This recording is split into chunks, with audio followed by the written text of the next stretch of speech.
Merhaba arkadaşlar, ben Babakaro. Tekrardan yepyeni bir videoda sizinle birlikteyim. Bugünkü videomuz gerçekten çok farklıdır. Yani 2025'te Rise of Kingdoms'tan neler oldu, kaç kişi oynadı, kaç dakika hızlandırma tamamen harcanmış bir oyunda, kaç oyuncumuz var, neler kullanılmış, neler kullanılmamış hepsini teker teker bu videoda size anlatırım. Güzel bir olaydır ama ondan öncesi ben size böyle bir şey söyleyeyim. Bir sene daha Rise of Kingdoms ile beraber bu seneyi bitirdik, yani 2025'te bitirdik. Bundan harici ve bundan daha özeli ötesi vardır tabii ki, benim bir aile, kurduğum bir ailedir. Babakaro ailesi. O yüzden her şeyden önce, Rise of Kingdoms'tan önce ve bütün bu olaylardan önce ben teker teker hepinizden sonsuza kadar teşekkür ederim. Hem maddi, manevi bütün destekleriniz yanımda oldu her zaman. Türkiye'nin Rise of Kingdoms'ın en büyük kanalı olarak tanıtıldım. Yine de hepinizden teker teker teşekkür ederim. Bunları eğer ki siz olmasaydınız tek başıma beceremezdim. Eminim buna. O yüzden hep yani sizden teşekkür etmem gerekiyor gerçekten. İçerikler ürettim. İyi kötü vardır. Güzel anlarımız, kötü anlarımız vardır. Kalbini kıran birçok kişi vardır.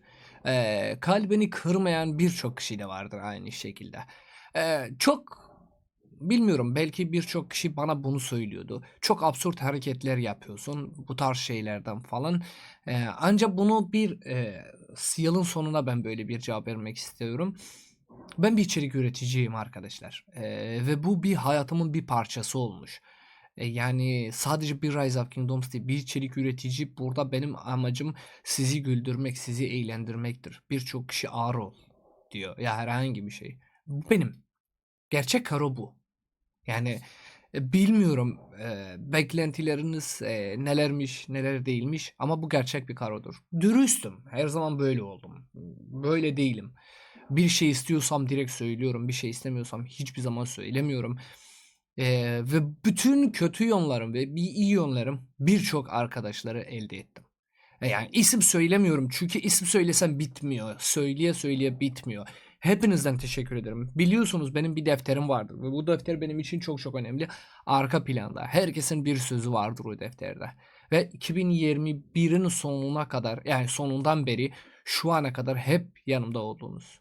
Birçok kişi ayrıldı ailemizden. Birçok kişi artık izlemiyor beni. Çeşitli oyunları oynadığım için bu tarz şeylerde tabii ki bu olaylarda yaşanabiliyor. Ama ben bana küfür eden de hakkını helal hoş olsun. Beni destekleyen de desteklemeyen de hepinizden teşekkür ederim. İyi yorumlar ve kötü yorumlarınız benim için ders oldu ve her zaman ben bu yorumlara ders almaya çalışıyorum. O yüzden tekrardan söylüyorum. 1000 defa da söylesem azdır tabii ki. Beni bir yabancı olarak, kendi aileniz olarak kabul ettiniz. Beni desteklediniz, beni sevdiniz. Sevmek nedir, insanlık nedir sizden öğrendim. Gerçekten o yüzden şimdiden hepinizden tekrardan teşekkür ederim. Mutlu yıllar diliyorum hepinizden. İnşallah her zaman güzel bir aileniz olacak. İnşallah her zaman yüzünüz gülecek. Dilim bazen kötü oluyor, bazen dönmüyor. Bunlar da hakkınızı helal edin, kusura bakmayın. Elimden geleni yapıyorum. Bir dili öğrenmek o kadar kolay değildir. Gerçekten kolay değildir. Her ne kadar da sene buradaysak. O yüzden buradan daha fazlası uzatmayacağım ve bu senedeki Rise of Kingdoms'ta neler olmuş ve bütün Rise of Kingdoms'ın tarihini bir seneliğine sizinle beraber inceleyeceğiz. Bakalım neler olmuş, neler olmamış. O yüzden teker teker fotoğraflarını beraber inceleyeceğiz. İlk başında böyle bir fotoğraf gelmiş. Ve diyor ki Total Troops Trained by Tyre. Diyor ki bütün askerlerin, üretildiği askerlerin Tyre'la beraber, yani Tyre'la beraber derken birimle beraber T1, T2, T3, T4, T5. Diyor ki T4 915 milyar 915 milyar üretilmiştir. T2 432 milyar üretilmiştir. T5 406 milyar üretilmiştir. T1 319 milyar üretilmiştir. T3 306 milyar üretilmiştir. Şimdi bu tabloya bakarken insanlar böyle bir şey düşünüyor. Ya imkansız ya. Ben bu tabloya bakarken böyle bir şey gözüme geliyor. Bunu söylüyorsunuz. Rise of Kingdoms öldü mü? Ya pay to win oldu mu? Öldü oyun. Burada T4, T2 burada bu kadar yüksek bir rakamda üretilmesi, tabii ki T4 hem yeni oyuncular hem eski oyuncular T4 üretiliyor. Bu gerçektir. Ama burada T2, T3, T1'in bu kadar total üretildiği yerde demek ki bu oyunun yeni başlangıç oyuncuları çok fazladır. Bu bilmiyorum. Bu benim, sadece benim görünüşüm budur, yoksa siz de böyle bir şey düşünüyorsunuz bilmiyorum, ama burada tabloda gösterilen şey budur. Yani T2, T1, T3, T4 eski oyuncularımız T5 üretiliyor birçoğu. Hadi diyelim yarısı da T4'te eski oyunculardandır. Yarısından fazla tabii ki yeni oyunculardandır. Daha yarısından fazla, yani %70'i bile onlar yeni oyunculardandır. Böyle bir şekilde Rise of Kingdoms 2025'te her seneden fazlasıyla neredeyse ayakta kalmıştır ve yeni oyuncu çekmiştir. Bu, yani bu oyunun iletişim kurulması o insanların bu oyunu sevdiğini gerçekten ortaya çıkartıyor. Diğer kısmımıza bakarsak Total Troops Trained by Troop Type diyor ki her birimin ne kadar toplam askeri üretilmiştir. T1, T2, T3, T4, T5. Bu hem piyade hem süvari hem okçu hem kuşatma ile ilgilidir arkadaşlar. Bu konuyla 660 milyar tabii ki piyade toplam T1, T2, T3, T4, T5 üretilmiştir. Hemen onun ardından süvari geliyor ki popüler bir medeniyet ve popüler bir birimdir. Süvari de 650 milyar toplam üretilmiştir. T1, T2, T3, T4, T5 toplam beraber 650 milyar. Kuşatma 540 milyar üretilmiştir. Burada 100 milyar değişikliği gerçekten çok farklıdır. Yani 100 milyar trup asker gerçekten fazladır. O yüzden bunu da buradan bir köşeye yazıyoruz. Ama kuşatma ve ayrıyetten okçunun ne kadar geride kaldığını buradan gösteriliyor. 529 milyar bir okçu üretilmiştir. Bu ne anlama geliyor? Piyadenin, daha doğrusu 3 kıta, ya 2 kıta 3 kıtası vardır metada. Şu an yine de insanlar üretiyor. Özellikle de KK1'de, KK2'de, KK3'te de piyadeler çok önünde oluyor. Fetih sezonda biraz daha geride kalıyor ama yine de birinci sıralamaya almıştır. Hemen onun ardında süvariler geliyor, 650 milyar. Eğer ki bakarsak burada KK1'de Minimato, Cao Cao, Baybars, KK2'de Selahaddin vardır, Cengiz Han vardır, KK3'te de Fetih sezondaki komutanlar geliyor. O yüzden süvari de gerçekten çok çok popülerdir. Ve çok büyük bir fark yaratırken tabii ki kuşatmalar 540 milyar bir üretim vardı. Bu 540 milyar bu sadece peki şeylerinde mi? Yani kuşatmalar sadece kuşatma oynayan oyuncular mı? Yok. Asla asla. İnsanlar gücün zirvesi falan filan oynuyorlar ve böyle bir şekilde oluyor. Ama 529 milyar total okçu olarak beni üzdü, çünkü okçu gerçekten geridedir. Ve sonraki gelen okçu komutanları bence komutanları ya ve okçuyu direkt canlandıracak Rise of Kingdoms. Burada gördüğümüz tablo budur. Sizin düşünceleriniz nedir? Yine de yorumlarda yazın. Diyor ki must use commanders in battle. En fazla kullanabileceğiniz komutanlar, yani kullandığınız komutanlar açık alanda. 2025'te birçok komutan metaya girdi. Birçok komutan da geldi ama 2025'in sonunda birçok kişi geldi. Buradaki fotoğraflar artık bunları fullleyin anlamına gelmiyor. 2025 01 2025'ten 31 12 2025'e kadardır arkadaşlar. Ve bu koşullardan burada gördüğünüz gibi yani yılın sonunda Kinshi geldi, Achilles geldi, Arthur Pendragon geldi. Ve bu kıtalar gerçekten çok çok önemlidir. Bunları da size söylemek istiyorum. Ama burada en fazla kullanabileceğiniz komutanlar birisi Hugo Bing'dir. Hugo Bing gerçekten 2025'te çok sağlam bir şekilde giriş yaptı ve sağlam bir şekilde oyuna kullanıldı. Yani Hugo Bing'i bugüne kadar fullleyen insanlar, 2025'in başında bugüne kadar fullleyen insanlar gerçekten ekmeğini yemiştir. Buna ben de dahildim.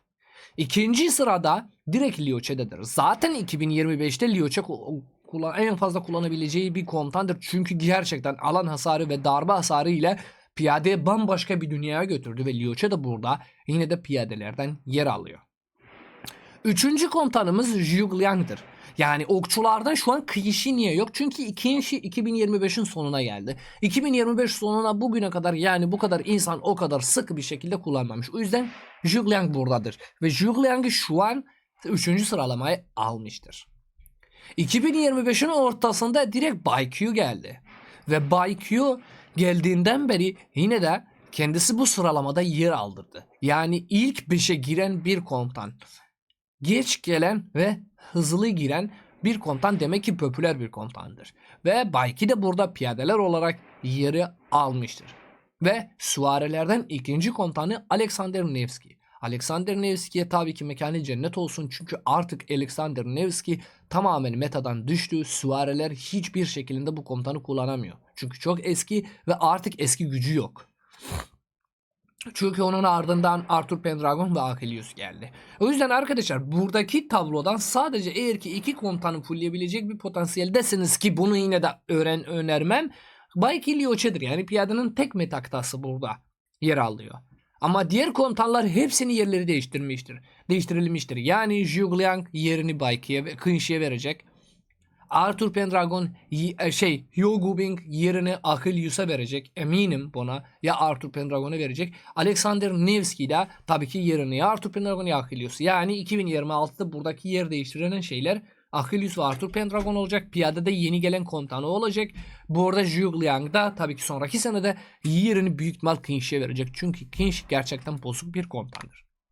Burada diyor ki must use commanders as garrison captain. Diyor ki en fazla garnizonu kullanan insanlar neler kullanmıştır. Burada birinci sıralamada yine de Gorgo'da.